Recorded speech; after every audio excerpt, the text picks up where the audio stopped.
Welcome back to Father and Son Fix. In this episode, we're dealing with this annoying issue in our bathroom where the shower head arm is too short or the wall is at an angle and it causes the water to drip on our faucet. We don't want to ruin the faucet, so we're going to install a longer shower head arm. Now, first step, of course, is to unscrew the shower head arm. We've already removed the shower head itself, and we're just going to pull this plate away, this little cover plate here, this escutcheon that goes against the wall. And we've already loosened the shower head arm, and you're just going to turn it to the left, lefty loosey, and carefully take the arm out. Now you're going to want to clean this connection here before you install the new arm. You can see there's some pieces of Teflon tape. There might be some other debris there, so we recommend a pipe cleaning tool like this, and you can see how it's just going to pull any of those old pieces of Teflon tape out of there, and you want to clean it so those threads are nice and clean to make a good seal. This is what came with the new shower head arm. They have some of this white Teflon tape. We actually prefer this blue monster tape. It's a little bit thicker and gets the job done well.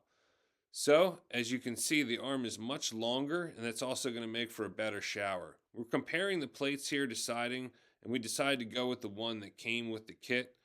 Just going to slide that on. You want to slide the plate on before you install the shower head arm. While it may be possible to slide it over afterwards, we recommend this way to prevent any damage to the shower head arm. You're going to wrap it around in that direction because that's the same direction you're going to be going. That way it will twist the Teflon tape on and not away from the joint.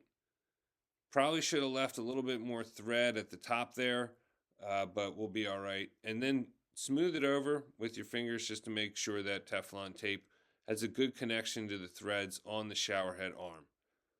Now the next step here is optional if you want. You can also add a little bit of Teflon paste around the threads that may make it easier to thread it in. And our Teflon paste has this giant glob on the brush for, we don't know why. We could probably clean it off, but it may just get globbed up again. It came like that from the store, and it's just hilarious to use. Anyway, back it goes for next time. And you could spread a little bit around. If your brush is not so globbed up, you can use your brush. We're just using our finger here just to spread it around the threads. Again, this is optional. If you have Teflon tape itself, that's going to be good enough. All right, now we're going to turn it in to the right, righty-tighty. And you want to keep going around until you get it centered. And this is a little bit of a trick here to make sure that you've got it tightened in enough and it's aimed correctly towards the shower. So you may want to take a step back and make sure it's in alignment there and facing forward. All right, we're just going to make a little bit of a test right now to make sure there's no leaks before we install the shower head. It's looking good so far. And we'll take a look around the joint here where it connects just before we move that cover plate back to make sure we're not getting any leaks there that are going to drip behind the wall. Looking good. So let's shut her down for now. And then now we're going to show you how to install the shower head. As you can see here, we've got a little bit of silicone rubber just wedged between the arm and the wall to give it some support. The kit came with a piece for attaching it, but we don't have access to that drywall. So just so that it doesn't get too cantilevered and put pressure on the joint where it connects to the pipe, we put some of that silicone rubber in there to reinforce it underneath.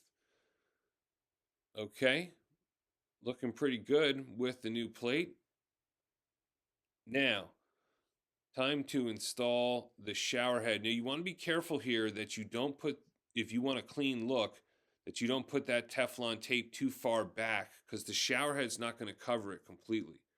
See, I've only got a little, slight band of tape and a little bit of the Teflon paste there because when the shower head goes on, you don't want to see that tape. It's going to mess up the look.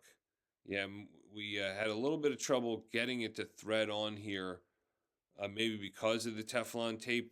But what we've done is we're using a pair of vice grips, and we're also using the foam that came with the shower head arm so that we don't mar up the surface of the shower head, so we don't have any big scratches that we're seeing. And keep going with this as well until it's nice and tight. And as you can see, all of the Teflon tape is hidden, which makes for a nice clean look without, a bunch of Teflon tape sticking out of the end there.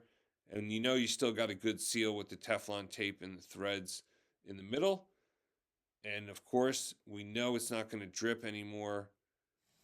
So excited about this. It's the little things that sort of add up. And right now, just checking for leaks at the shower head. Make sure that's okay, and angling it down. And really going to make it a little bit easier to get underneath the shower head in the shower with this longer shower head arm as well. And the moment of truth, when it drips at the end of the shower, is not dripping onto the faucet anymore. Thanks for watching. If this helped you, we'd really appreciate a like. Thanks again, and have a great day.